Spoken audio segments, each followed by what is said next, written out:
Okay, सो आज हम लोग को पढ़ रहा था आईटीसी। आईटीसी में ऑलरेडी हम लोगों ने कल ही हम लोग कवर कर चुके थे काफ़ी कुछ। कल हम लोगों ने इनपुट टैक्स क्रेडिट की पूरी हमने जैसे स्टोरी बता दिया था, सेल्स टैक्स से लेकर के वैट इवन जीएसटी को मिला करके मैंने आपको बता दिया था कि क्या बेसिकली इनपुट टैक्स होता है, इनपुट टैक्स क्रेडिट क्या होता है।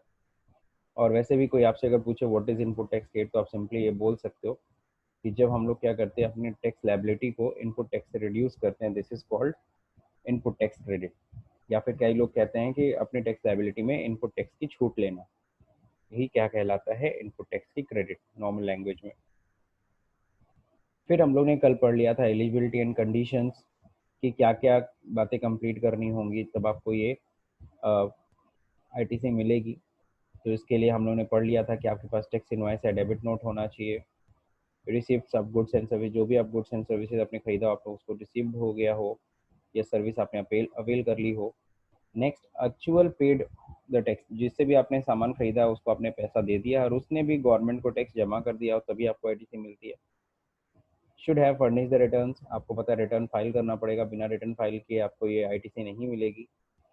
पेमेंट ऑफ इनवॉइसेस, आपने जिससे भी खरीदारी की है उसको आपको विद इन 180 डेज आपको पेमेंट कर देना है। अगर 180 डेज के अंदर आप पेमेंट नहीं करते हो तो जो भी आपने आईटीसी इंजॉय किया है वो वापस क्या होगा, आपकी टैक्स लायबिलिटी में वापस ऐड कर दिया जाएगा।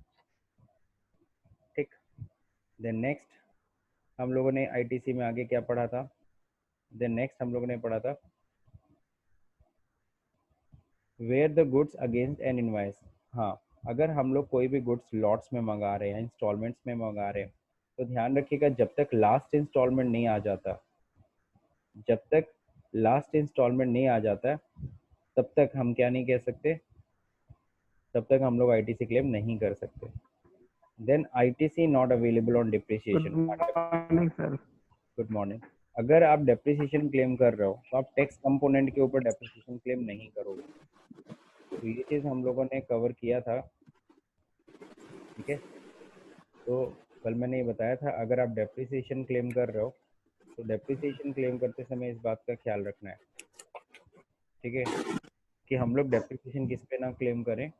अगर हमने मशीन खरीदी है 1 लाख की, उस पर डेप्रिसिएशन अगर ना, सॉरी, उस पर अगर आपको जीएसटी दे रखी है 18,000, तो 1,18,000 पे आपको डेप्रिसिएशन क्लेम अगर आपने कर दिया देन आईटीसी मिलता है।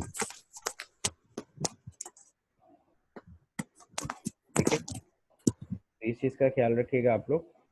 ITC shall not be allowed if depreciation claimed on tax component. The next क्या है, ITC of N invoice can be availed with in 1 year. किसी भी तरीके से इनवॉइस की डेट से 1 साल के अंदर अंदर आपको आईटीसी क्लेम कर लेना है। इसके लिए भी मैंने बताया था, कब सितंबर मंथ का रिटर्न या एनुअल रिटर्न फाइल कर रहे हो, जो दोनों में से पहले हो, आपको उस समय तक आपको उस जो भी आपका अगर इनवॉइस छूट गया है जिसकी आईटीसी आप क्लेम करना भूल गए हो, तो आप 1 साल के अंदर अंदर आप उसका क्लेम कर सकते हो, लेकिन हाँ, सितंबर मंथ के रिटर्न या फिर एनुअल रिटर्न फाइल करने से पहले, जो दोनों में से पहले हो। देन बात करते हैं हम लोग किसकी, यूटिलाइजेशन ऑफ आईटीसी। आज हम लोग को यही पढ़ना था, यूटिलाइजेशन ऑफ आईटीसी। लेकिन मैं आपको बता दूं यूटिलाइजेशन ऑफ आईटीसी से पहले मैं आपको एक और टॉपिक पढ़ाना चाहता हूँ। इससे पहले वो है क्या, ITC not available under section 17 की सबसेक्शन 5, क्लॉज 5 भी बोलते कई लोग। तो ITC not available under section 17 की सबसेक्शन 5 में चलिए देखते हैं क्या दे रखा है। Input tax credit is in respect of the following shall not be available. ठीक है, तो इनपुट टैक्स की क्रेडिट जो होती है ना, इन सब केसेस में आपको नहीं मिलेगी।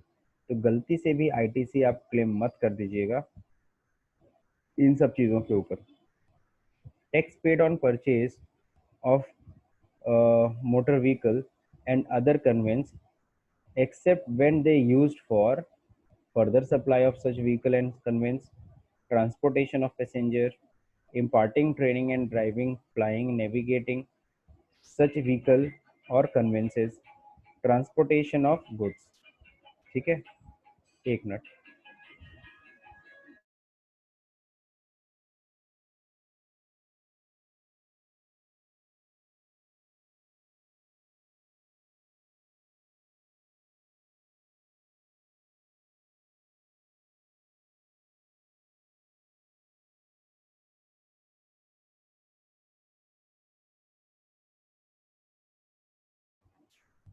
ओके, सो वापस देखते हैं हम लोग। Tax paid on purchase of motor vehicle की बात कर रहे थे। अगर आप मोटर व्हीकल खरीदे हो, है ना, अगर आपने मोटर व्हीकल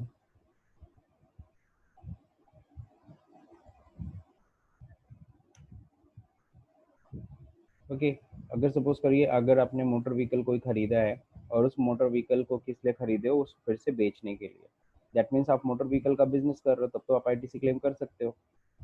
लेकिन अगर आप सेकंड नंबर, अगर आपने मोटर व्हीकल खरीदा है किसके लिए, ट्रांसपोर्टेशन ऑफ पैसेंजर्स के लिए, जैसे लाइक आपका इसी का बिजनेस है, जैसे like Uma travels, Kesharwani travels, आप इस तरह का आपका कोई बिजनेस है, ठीक है, तो उस केस में क्या होगा,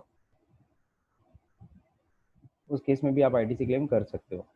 अगर आपने मोटर व्हीकल खरीदी है किस काम के लिए, अगर आपने मोटर व्हीकल खरीदी है इम्पार्टिंग ट्रेनिंग, ड्राइविंग ड्राइविंग वाइविंग सिखाते हैं आप, फ्लाइंग सिखाते हैं, इस तरह की कोई भी चीज़ आप सिखाते हो, आप उसके लिए आप वो गाड़ी खरीद रहे हो, तो ऐसे केस में क्या है, उस केस में भी आईटीसी क्लेम कर सकते हो। अगर आपने मोटर व्हीकल खरीदा है किसके लिए, ट्रांसपोर्टेशन ऑफ गुड्स, जैसे आपका बिजनेस बढ़ गया है, अब आपको ना गुड्स लोग शॉप शॉप तक, जैसे आप होलसेलर हो, आपको चाहिए रिटेलर तक आपको सामान पहुंचाना होता है, तो आपने अपना एक व्हीकल खरीद लिया, तब भी आप आईटीसी क्लेम कर सकते हो, क्योंकि आप ट्रांसपोर्टेशन ऑफ गुड्स के लिए खरीदे हो। इसके अलावा किसी भी काम के लिए, इन चार चीज़ों के अलावा अगर किसी भी काम के लिए अगर आपने मोटर व्हीकल खरीदा है, देन आप उसके ऊपर जो भी टैक्स पे करोगे उस मोटर व्हीकल को खरीदते समय, उसकी आईटीसी आप क्लेम नहीं कर सकते। जैसे फॉर एग्जांपल मैं एक छोटा सा एग्जांपल देता हूँ कि सपोज करो तुम्हारा ऑफिस है, तुम सपोज करो सर्विस, तुम सपोज करो सीए, चार्टर्ड अकाउंटेंट हो या डॉक्टर हो, तुम अपने लिए कार खरीद रहे हो, कार खरीद रहे हो किस लिए, कार खरीद रहे हो ताकि इधर उधर आने जाने के लिए, और वो तुम किसके नाम पे खरीदते हो, सोचते हो कि उसको हम बिजनेस में दिखा दे, प्रोफेशन में दिखा दे, ठीक, तो मोटर व्हीकल जो भी खरीदोगे उसके ऊपर जो भी जीएसटी दोगे उसकी आईटीसी आपको नहीं मिलेगी। तो फर्स्ट पॉइंट सबको समझ में आ गया। फर्स्ट पॉइंट में किसी को कोई क्वेरी हो तो पहले पूछ लो, फिर आगे बढ़ा जाए। तो जो मोटर व्हीकल का बिजनेस करता है तो उसको आईटीसी नहीं मिलेगी? देख, सिंपल सी चीज़ है, अगर आपका पर्पस इन ये चार हैं, अगर ये चार पर्पस से अगर आप खरीद रहे हो, तब तो आप आईटीसी क्लेम कर सकते हो, इधर आप आईटीसी क्लेम नहीं कर सकते। हाँ भाई पूछिए, आप भी कुछ पूछना चाह रहे थे।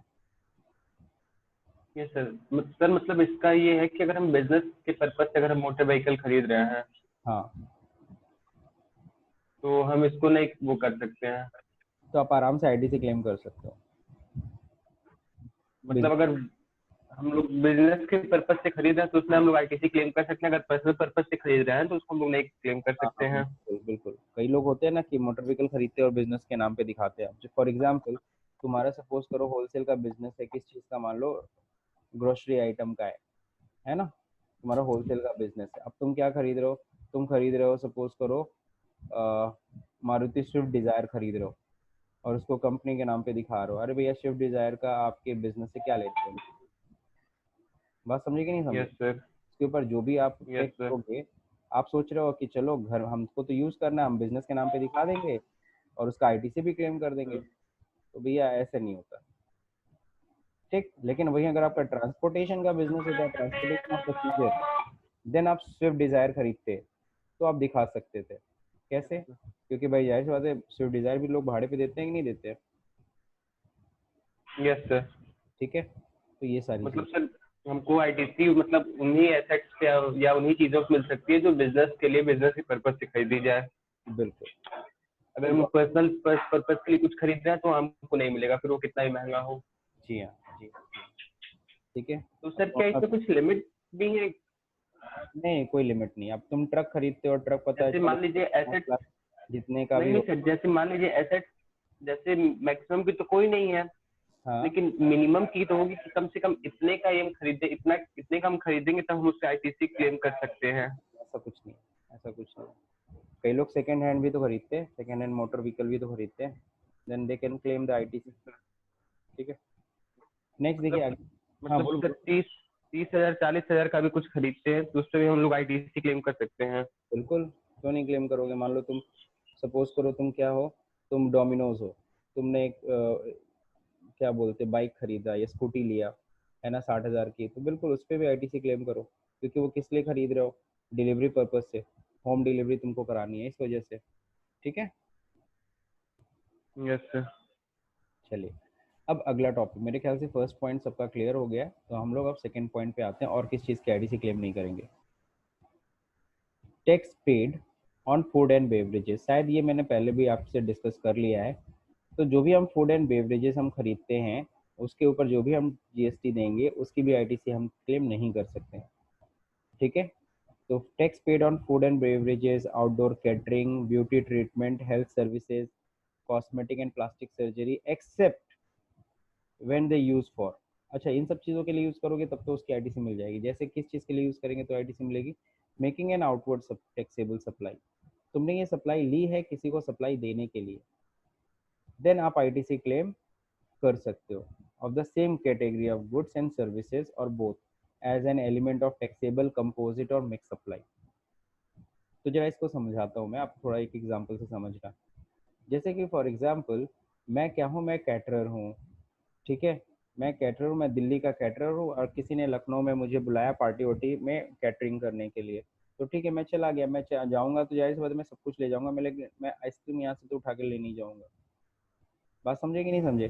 तो मैं क्या करता हूँ, जब लखनऊ आता, लखनऊ में ही किसी आइसक्रीम वाले को बोलता हूँ कि यार क्या करना है, मैं उससे मैं सप्लाई लेता हूँ, और उससे मैं जो सप्लाई ले रहा हूँ वहाँ लोकल यानी लखनऊ के किसी आइसक्रीम पार्लर से अगर क्या कर रहा हूँ कोई सप्लाई ले रहा हूँ, तो वो सप्लाई ले किस ले रहा हूँ, अपने लिए नहीं ले रहा हूँ, फर्दर सप्लाई करने के लिए, क्योंकि मेरा तो कैटरिंग का काम ही है। तो उस केस में जिससे भी मैं वो क्या नाम है आइसक्रीम का कैटरिंग लूँगा, मेरे को उसकी जो आईटीसी है मेरे को मिल जाएगी, मैं उस पर अगर जीएसटी देता हूँ तो मेरे को उसकी आईटीसी मिल जाएगी, क्योंकि मैंने जो आइसक्रीम का जो भी मैंने एक छोटा सा काउंटर लगाया और सामने वाले को मैंने जो पैसा दिया उसको मेरे को आईटीसी मिल जाएगी, क्योंकि हम उसको फर्दर सप्लाई कर रहे हैं। लेकिन वहीं अगर मैं दूसरी पॉइंट ऑफ व्यू से मैं तुम्हें बात करूं, सपोज करो तुम्हारी कंपनी है एसीसी कंपनी है, तुमने इस साल के आपने डीलर्स का मीट बुलवाया, और डीलर्स मीट में बहुत सारे डीलर्स आए, अब उसको तुमने हॉल वॉल बुक किया था और उस पर फिर कैटरिंग वोटरिंग खाने पीने की व्यवस्था की थी, तो उस कैटरिंग के ऊपर जितना भी तुम पेमेंट कर दो, चाहे 4 लाख चाहे 5 लाख, उसके ऊपर जाहिर सी बात है कैटर वाला अपना जीएसटी भी चार्ज करेगा। तो जो भी जीएसटी आपने पे किया सीधे उसकी कॉस्ट मान लो, उसकी आईटीसी आपको नहीं मिलने वाली, सीधी सीधी बात। सर जैसे कि शादी ब्याह में, मतलब शादी में भी कैटरिंग बुकिंग होता है तो उसकी आईटीसी नहीं मिलती है। शादी ब्याह की बात कर रहे हो तो शादी ब्याह यार कोई बिजनेस तो है नहीं यार, कोई बिजनेस तो है नहीं। सर जैसे कोई भी होटल होता है तो होटल भी तो एक प्रकार का बिजनेस ही, वो अपना कैटरिंग चलाता है तो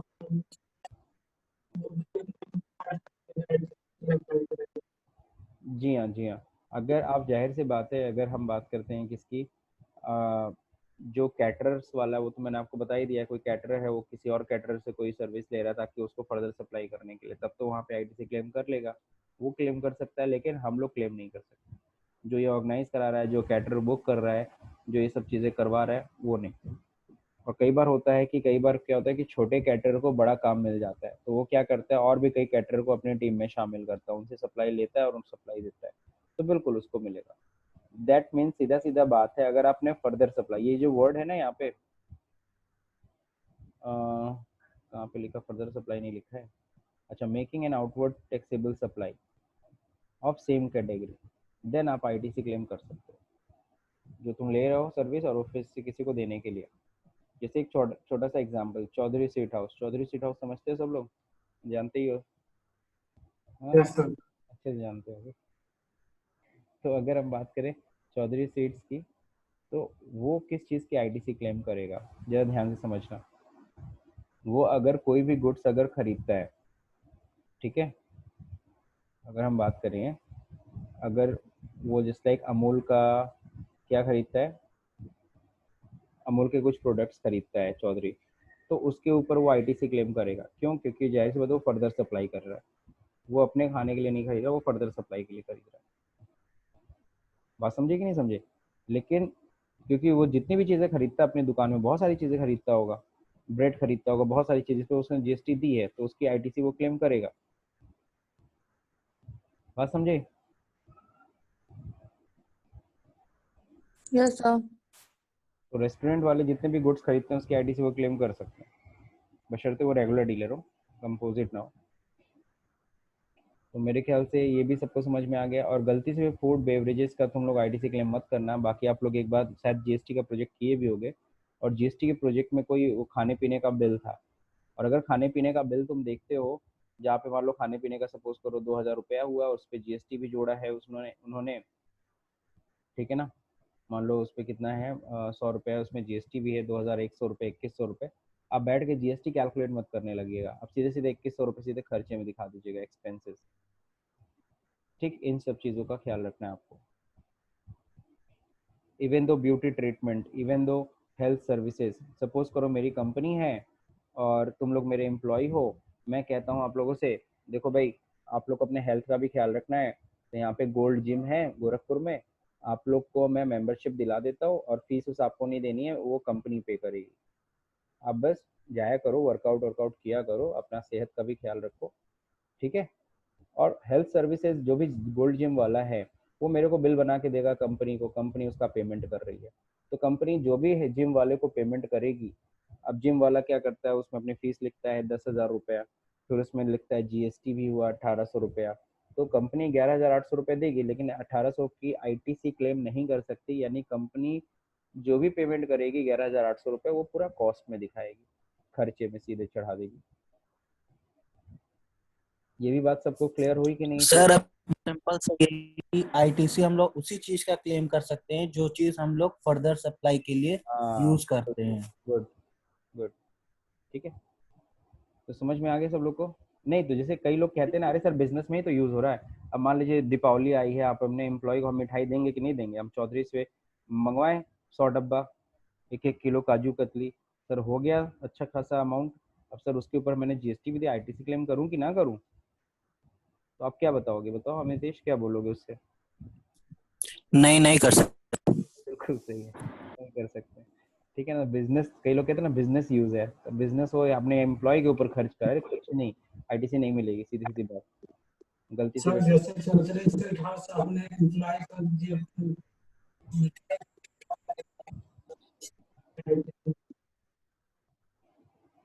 आवाज नहीं आ रही है सुशील। सर बोले चौधरी से खास एम्प्लॉय थे, अगर कोई पता तो उसका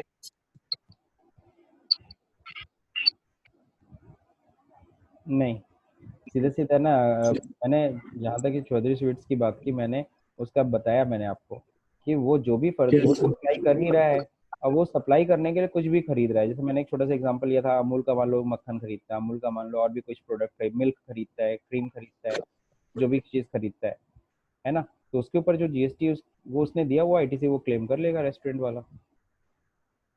बात समझे?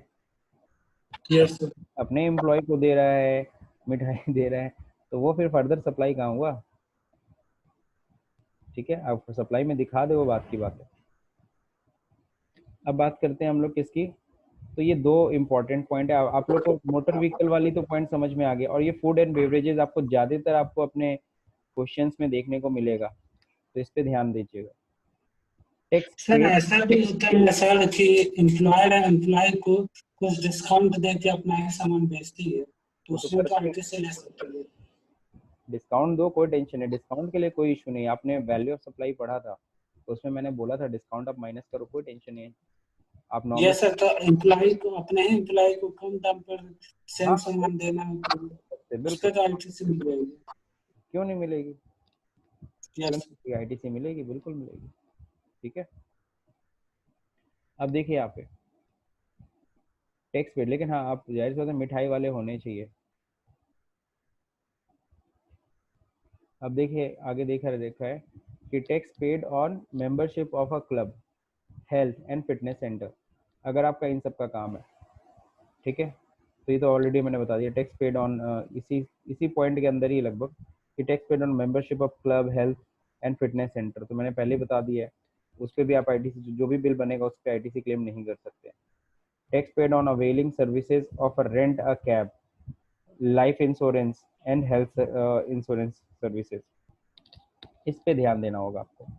अगर मैं कोई भी टैक्स पे करता हूँ on availing the services of rent a cab, यानी हम क्या करते हैं, रेंट अ कैब करते हैं, जैसे कि हमारी कंपनी का ऑफिस है, हम अपने एम्प्लॉयज़ को घर से लाते हैं और वहाँ पहुँचा भी देते हैं वापस, ठीक है। या फिर हम अपने एम्प्लॉयज़ को लाइफ इंश्योरेंस हम करा रहे हैं अपने अपने एम्प्लॉयज़ के लिए, ठीक है। या फिर हम अपने एम्प्लॉयज़ का हेल्थ इंश्योरेंस करा रहे हैं, उसका हम कंपनी प्रीमियम देती है, तो उसकी आईटीसी क्लेम कर सकते हैं कि नहीं कर सकते हैं? नॉर्मली तो नहीं कर सकते हैं, लेकिन किस केस में आईटीसी क्लेम कर सकते हैं, जरा ध्यान से सुनना। अगर गवर्नमेंट ने नोटिफाइड किया, अगर वहाँ की गवर्नमेंट ने, हमारे स्टेट गवर्नमेंट ने नोटिफाई किया है कि अगर आपको जिम्मेदारी लेनी होगी कि आपकी फैसिलिटी आपको अपने एम्प्लॉय को देनी होगी, या अपने एम्प्लॉय का लाइफ इंश्योरेंस कराना होगा, या अपने एम्प्लॉय का हेल्थ इंश्योरेंस कराना होगा, ऐसा कौन कहती है हमें करने के लिए? गवर्नमेंट नोटिफाई करती है, गवर्नमेंट ऐसा करने के लिए कहती है। वो भी कैसे कहती है? फोर्सफुल्ली कहती है। तो जाहिर सी बात है उस केस में तो भैया हमें आईटीसी मिलेगी, ठीक। तो ऐसे में आईटीसी मिल जाएगी। हम क्यों कैब की फैसिलिटी अपने एम्प्लॉयज़ को, हमने क्या कर दिया, हमने ओला बुक किया, हमने ओला को कहा कि भाई मेरे एम्प्लॉयज़ को लाया करो, ले जाया करो, वो लाती ले जाती है और महीने के एंड में मेरे को बिल पकड़ा देती है कि सर ये लीजिए 30,000 का बिल। अब 30,000 का मैं जब पेमेंट करूंगा विद जीएसटी, जैसे मेरे को आईटीसी मिलेगी। किस केस में? अगर गवर्नमेंट ने ऐसा करने के लिए कहा था तो। अगर गवर्नमेंट नोटिफाई नहीं किए, मैं अपनी इच्छा से दे रहा हूँ कैब की फैसिलिटी, या मैं अपनी श्रद्धा से लाइफ इंश्योरेंस करा रहा हूँ अपने एम्प्लॉयज़ को, या फिर मैं अपनी इच्छा से अपने एम्प्लॉयज़ का हेल्थ इंश्योरेंस करा रहा हूँ, सर जी उस केस में आप जो भी प्रीमियम दोगे, जो भी उस पर जीएसटी दोगे, उसकी आईटीसी आप क्लेम नहीं कर सकते, सीधी सीधी बात, ठीक है। सर इंश्योरेंस कंपनी को भी आईटीसी मिलती होगी? बिल्कुल, इंश्योरेंस कंपनी को आईटीसी मिलेगी। इंश्योरेंस कंपनी जो भी अपने ऑफिसेज में खर्चा करता है, स्टेशनरी खरीदता है, इन सब चीज़ों के ऊपर जीएसटी जो देता है, उसको आईटीसी मिलती है, बिल्कुल। अभी एक और पॉइंट रह गया, इसको भी कंप्लीट कर लो। इसी में अगर ये जो सर्विस हमने लिया है वो फर्दर सप्लाई के लिए लिया है, फर्दर सप्लाई समझते हो? Use for making an outward taxable supply, ये मैंने सप्लाई ली है फिर से किसी को सप्लाई करने के लिए। जैसे सपोज करो कोई मेरे को क्या कर रहा है, ओला कोई बुकिंग करा रहा है कि मेरे को यहाँ से वहाँ जाना है। अब ओला वाला क्या कर रहा है, या सपोज करो तुम्हारे पास ये रेंटा कैब की फैसिलिटी तुम भी देते हो, और तुम देते हो, फिर तुम्हें कोई ऑर्डर मिल रहा है कि कंपनी तुमसे कह रही है यार मेरे को भी कैब की फैसिलिटी चाहिए, लेकिन तुम्हारे पास गाड़ी खाली है नहीं। तो तुमने क्या किया, तुमने किसी और से कैब फैसिलिटी, किसी और कैब वाले से तुमने उसकी कारें ली, और उसके थ्रू तुम क्या कर रहे हो, उनको सर्विसेज दे रहे हो। तो उस केस में क्या होता है, तो उस केस में क्या होगा, तुम्हें आईटीसी मिल जाएगी। किसको आईटीसी मिलेगी? जो रेंटा कैब की फैसिलिटी फर्दर सप्लाई कर रहा है उसकी बात कर रहा हूँ मैं, आपको नहीं। जैसे मान लो केसरवानी ट्रेवल, ये चलो एग्जांपल नहीं समझ में आया, कैब केसरवानी ट्रेवल्स है, उसकी सारी बसें बुक हैं। तब तक एक और क्लाइंट आ गया, उसने कहा, उस पुराना क्लाइंट है उसका, उसने कहा सर मेरे को बस बुक करानी है ये वो। अब जाहिर सी बात है केसरवानी उसको छोड़ नहीं सकता है, तो उसने क्या किया, उमा ट्रेवल से बात किया, तुम्हारे पास कुछ बस खाली है क्या? तो उसने बोला हाँ हाँ खाली है। अच्छा ठीक है, मेरे को चाहिए 2 बस मेरे को चाहिए। अब उसने क्या किया, 2 बस का जो भी है भाड़ा, उसने एक उमा ट्रेवल बुक बिल बनाएगा किसके नाम पे? केसरवानी ट्रेवल के नाम पे। तो केसरवानी ट्रेवल जो भी वो जीएसटी देगा उसकी आईटीसी केसरवानी ट्रेवल ले लेगा। तो इस पॉइंट में किसी को कोई दिक्कत है तो पूछ लीजिए। चलिए ठीक है, तो दोनों केस समझ में आ गए। गवर्नमेंट नोटिफाई करती है तो भी आईटीसी क्लेम कर लेंगे हम, और अगर हम उसको फर्दर सप्लाई करते तो भी आईटीसी क्लेम कर लेंगे। इसके अलावा कोई भी ऐसा केस होता है, ठीक है ना, तो हम आईटीसी इन सब की क्लेम नहीं कर सकते।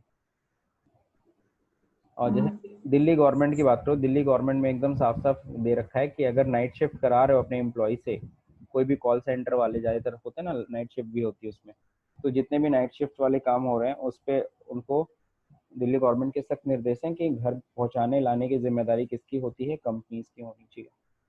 तो हाँ वो आरटीसी क्लेम करेंगे।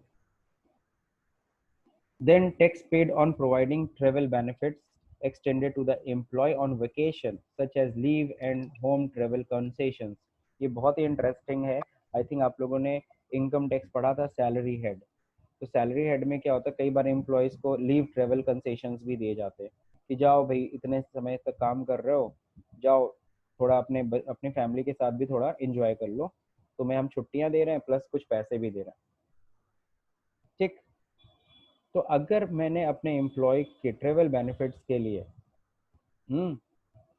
खासकर उनके ओकेशन, कोई ऑफिशियल टूर नहीं है ये, बेसिकली उनके वेकेशन के लिए है, उनके एंजॉयमेंट के लिए। अगर मैं इस तरह का कोई भी टूर ऑर्गेनाइज करता हूँ मैं कंपनी अपने एम्प्लॉयज़ के लिए, और उसका सपोज करो मैंने मेक माई ट्रिप या किसी से मैंने किया बुकिंग और अपने एम्प्लॉयज़ को टूर पैकेज ही दे दिया कि जाओ घूम के आओ 7 दिन, और उसका जो भी बिल का पेमेंट है कंपनी ने किया।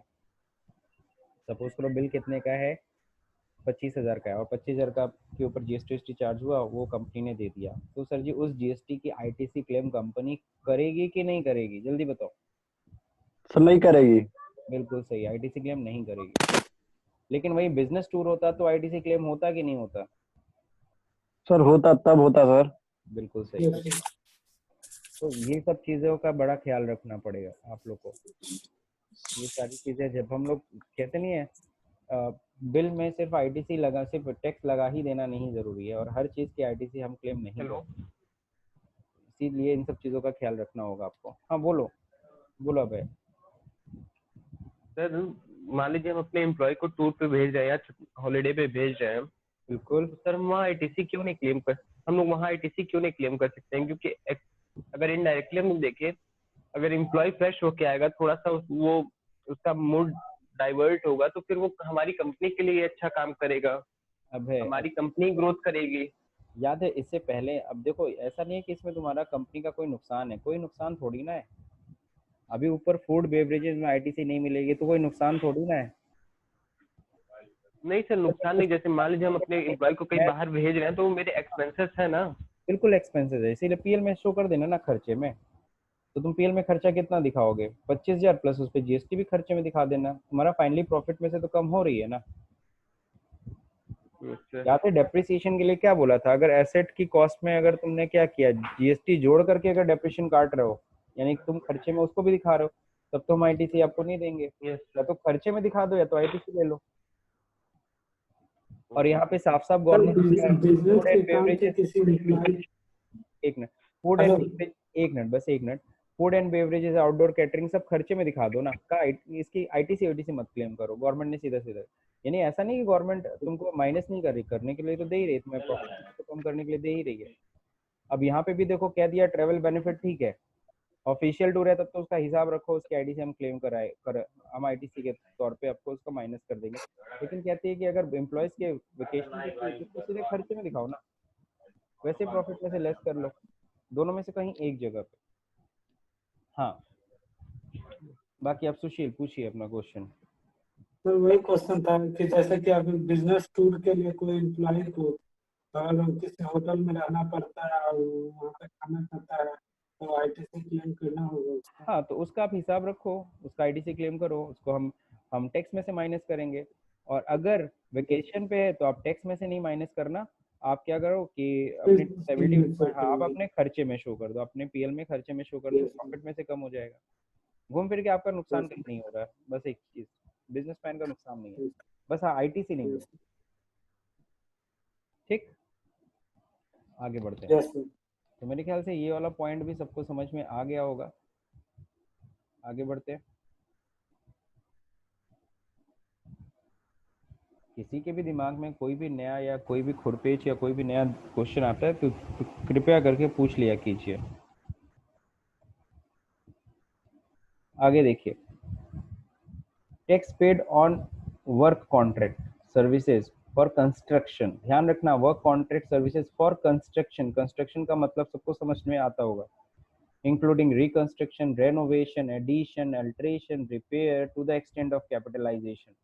यानी वो जो भी तुम कर रहे हो वो सब क्या हो रहा है, कैपिटलाइज हो रही है। कैपिटलाइज मतलब वो तुम्हारी एसेट में जुड़ रही है।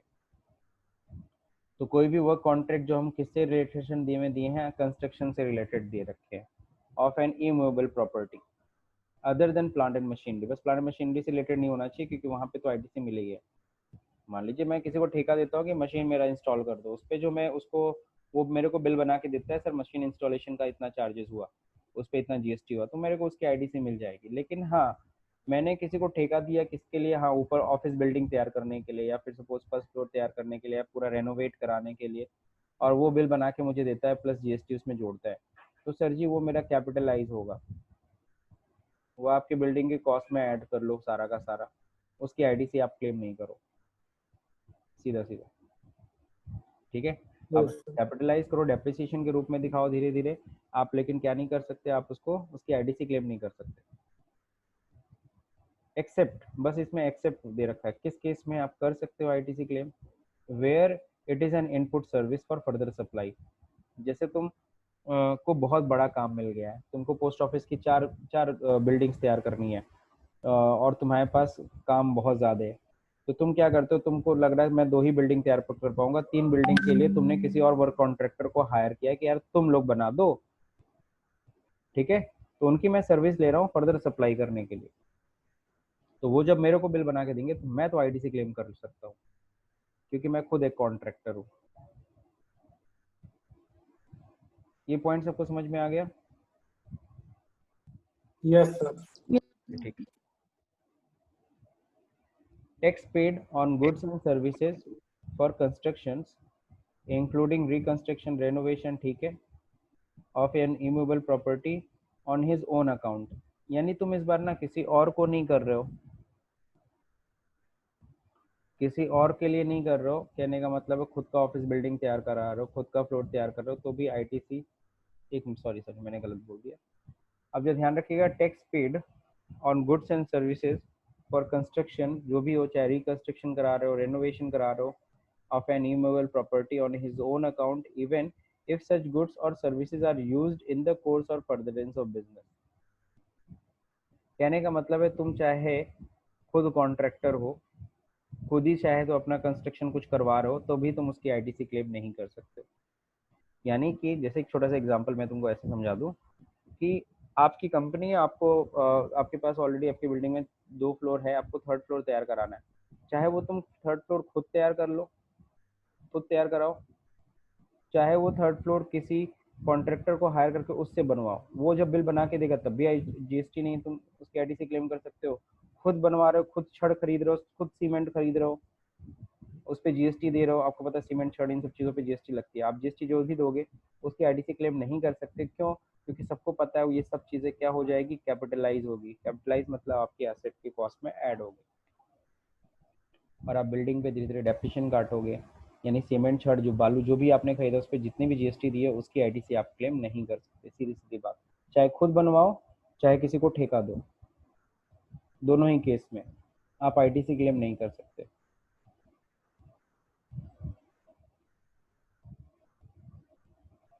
Tax paid under the composition scheme, सबको पता है, मैं अगर कंपोजिट डीलर हूँ, है ना, तो मेरे को आईटीसी नहीं मिलती है, तो इसको तो बताने की जरूरत ही नहीं, आप लोगों को पहले से पता है। Tax paid on goods and services both received by a non resident taxable person. अगर मैंने कोई भी टैक्स पेड किया ऐसे गुड्स के ऊपर, जो गुड्स मैं किससे ले रहा हूँ, नॉन रेजिडेंट टैक्सेबल पर्सन से, जो इंडिया का है ही नहीं, जो नहीं आपको बताया था मैंने 90 दिन का रजिस्ट्रेशन लेता है, जो 90 डेज का रजिस्ट्रेशन मैक्सिमम लेता है, उसको नॉन रेजिडेंट टैक्सेबल पर्सन या नॉन कैजुअल टैक्सेबल पर्सन, जो इंडिया का ही है लेकिन अगर मान लो कोई विदेश का है, फॉरेन का है, अमेरिका की कोई कंपनी है, वो दिल्ली में सपोज करो कोई फेयर लग रहा है, उसमें आकर के अपना स्टॉल लगा रही है, मान लो फेयर 15 दिन तक लगेगा, और मैं गया उसके स्टॉल से मैंने कुछ परचेजिंग कर ली, मैं बिजनेसमैन हूँ, मैंने वहाँ से कुछ परचेजिंग कर लिया, और जितना भी जीएसटी मैं उनको दूंगा मैं उसकी आईटीसी क्लेम नहीं कर सकता, क्योंकि वो जो है ना वो क्या है, non resident taxable person. Tax paid on goods and services or both, किसी को कुछ पूछना है तो पूछ ले भाई। हाँ सर, रेजिडेंट पर्सन से मतलब परचेज करेंगे तो आईटीसी क्लेम कर सकते हैं ना? हाँ, रजिस्टर्ड मतलब अब वो कंपोजिशन में रजिस्टर्ड हो तो थोड़ी ना आईटीसी क्लेम करोगे।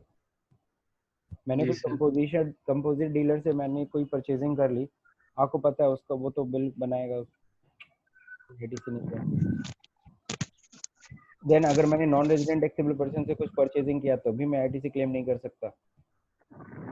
Tax paid on goods and services or both based on personal consumptions, ठीक है, अगर कुछ भी तुम खरीद रहे हो पर्सनल कंजम्पशंस के लिए कोई भी गुड्स एंड सर्विसेज, अगेन आप आईटीसी क्लेम नहीं कर सकते। ठीक है, सर अगर हम नॉन रेजिडेंस टैक्सेबल पर्सन से एंटिटीज खरीदते हैं और एंटीपीस का ही बिजनेस करते हैं तो कुछ क्या भी वैसे खरीदो, हम कुछ भी खरीदो, कुछ भी जीएसटी खरीदो, लगा कुछ के भी खरीदो, आईटीसी क्लेम नहीं होगी। जीएसटी, कुछ भी खरीद लो, आईटीसी क्लेम नहीं होगी। लेकिन बेचेंगे तो जीएसटी लगा के। हाँ बिल्कुल, तुम जब बेचोगे तो भाई जैसे फॉर एग्जांपल मैं डीलर हूँ, मैंने नॉन रेजिडेंट टैक्सेबल